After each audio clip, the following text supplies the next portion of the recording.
On this episode of Two Tickets, Please, we decided to give you something that's a little bit historical. And hysterical. And hysterical. If it's historical. Okay. I'm going to let you have that one. Thank you. No man can say.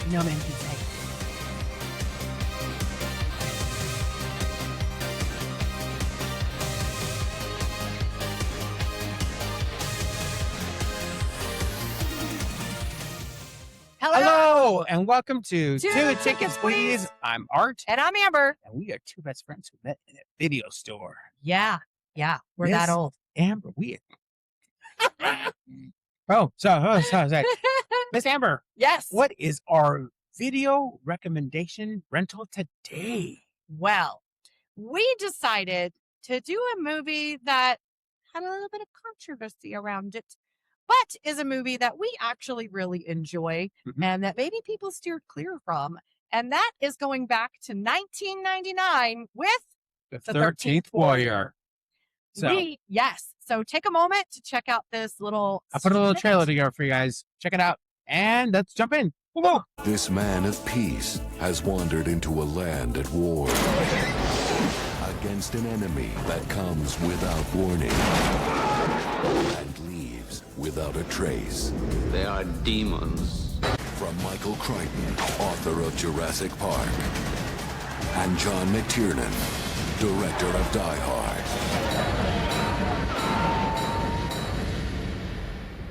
I am not a warrior. Very soon you will be. The 13th Warrior. Woo! Woo! What a journey. I love the journey. All right. So, because we were on a historical vibe this week with our 3-hour tour of the Odyssey, which check out the episode with our full review of the Odyssey, we decided to give you something that's a little bit historical. And hysterical. And if it's historical, maybe it's hysterical. Okay. I'm going to let you have that one. Thank you. No man can say. No man can say. So the 13th Warrior stars Antonio Banderas, who was the it man of the 90s. There are so many movies, starting with like anyone hotter back in those days? Desperado and that hair. Oh my God. Dear God. He was also in that movie, that like thriller with Rebecca De Mornay, where they were like naked the whole movie. Oh yeah. Can't be mad at that one. Right. But Antonio Banderas was cast as Ahmad ibn Fadlan. Right? Bless you. You're welcome. Ibn means son of, which we learned in the movie. Yes. Who travels from his home, where he's banished by a sultan for a forbidden romance, into Scandinavia and Viking territory. As one does. And he ends up with a band of Vikings. Oh, I love that. I know. Let's join a band of Vikings. I would join one. It's really fine. Yeah. And epic adventure ensues. This movie was quite the controversial movie. It does have some big people in it. Notably, Omar Sharif was in this movie. He played Antonio Banderas' advisor, per se. Looking at the cast, I saw that. Like, oh my God, that was Omar Sharif. It was Omar Sharif. And there's a lot of people in this that have been in other types of Viking films, like Richard Bremer was in this. Tony Curran is in this. So you have a couple of different people that have shown up in other Viking type films. And of course, Eric Avari, who is from Stargate, which love that guy. Yes. Fantastic. So it does have a really good cast. But what are some things that you want to highlight about this movie that you really enjoy, Art? Well, we went to the theaters. You and I, we went to the AMC. Yes, we did. The Promenade. Well, this one, the Promenade actually first opened. Yeah. It was a brand new theater. And we went to go see this movie. We're just at that time, let's go see a movie. Yeah. We really didn't give a crap what we're going to watch. We were going to watch a movie. You, me, Vonda, Ruthie. So we all banded together and went to go watch a movie. And this is the movie we chose. And at first, when we started watching this movie, we were all, what the French toast this? I'm all, this is offbeat. What I like about the movie, it's not a typical beginning, nor is it a typical jump into where this movie goes to. Correct. And honestly, it's in Amber's description right off the bat. As one does, joins a band of Vikings, and the adventure takes off from there. And nothing about this movie you saw coming. No, you don't. It is nothing. It is an oddity of a Viking story. Ooh. Oh, pretty good there, Miss Amber. Wordsmith Amber. I do my best. It's not the typical the gods and the goddesses and the sacrifices, which we get a lot of. It's there, but more grounded. It's more grounded, and I think you do see some of the mythical beliefs and the fear that people had, and they used mythical explanations for things that they could not understand. And having a person from a different like today, culture, right? Go like God. Absolutely. Having a person from a different culture come in and go, hey, have you guys ever thought about this? And, it's nothing to be afraid of, right? It was actually kind of refreshing. I've never seen a film that takes it that way. No, it's just nothing in this movie is what I expected. And I think that was, for me, that was half of the appeal right there, that it was so odd.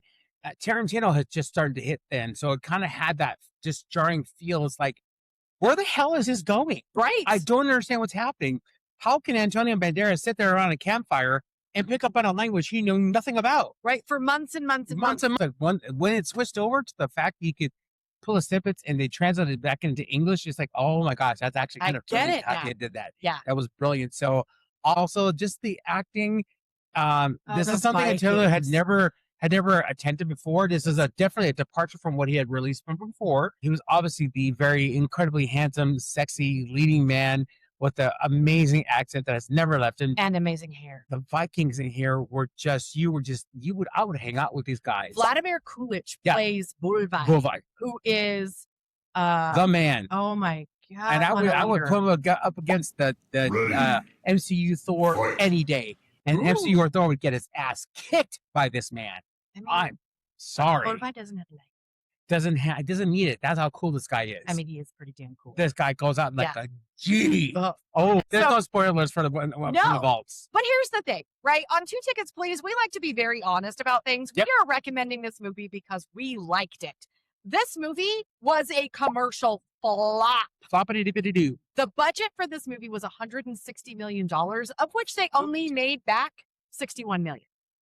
It went through. Missed it by that. I mean, it was pretty close. It was really torn apart by critics. Let's be honest. They tore it apart. And the original title of this movie was Eaters of the Dead, which you will understand if you watch the movie. Yep. But Disney was afraid that it would be confused for a zombie horror movie. And they went through a last minute title change and rebranding of the entire film. And that's how it ended up being The 13th Warrior. Critics hated this. A lot of people hated this. But what we're saying is, give it a shot. Give it a shot, guys. It's something that's totally different than, I don't think I've seen its equal in tone and scope yet to date. Absolutely. So, and here's the thing. We don't always agree with critics. That's why we became our own critics. Right? We became our own critics because, I think sometimes critics may say what they want, that the studios or what other people want them to say. Allegedly. And so what we're saying is that critics said boo to this movie, and we're saying no. Boo to you, critics. My mom loves this movie. My husband loves this movie.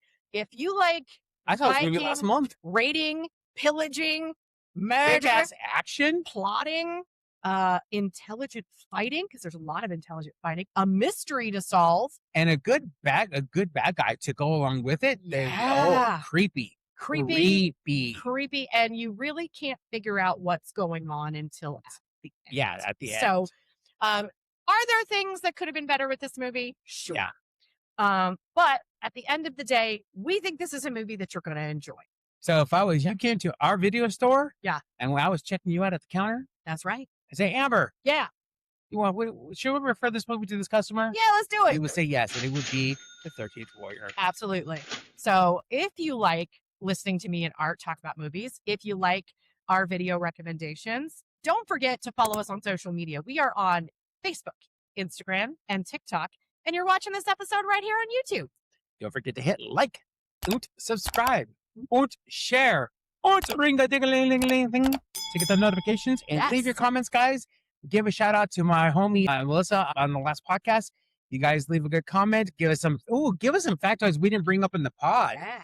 Please do so. And if it's a really good one, we'll shout you out and you'll have our attention for a good 5 to 10 seconds. And really, that's all you can ask for. That's really all you can ask for. Mhm. And if you're one of those people that did hate this movie, I'd love to hear from you. And I'd love Yes. to find out why. Yes, Because we always welcome differing opinions here on the Two Tickets podcast. please. Absolutely. So with that being said, guys, thanks for watching. We'll see you on the next one. Keep watching your movies, guys. Bye. Bye.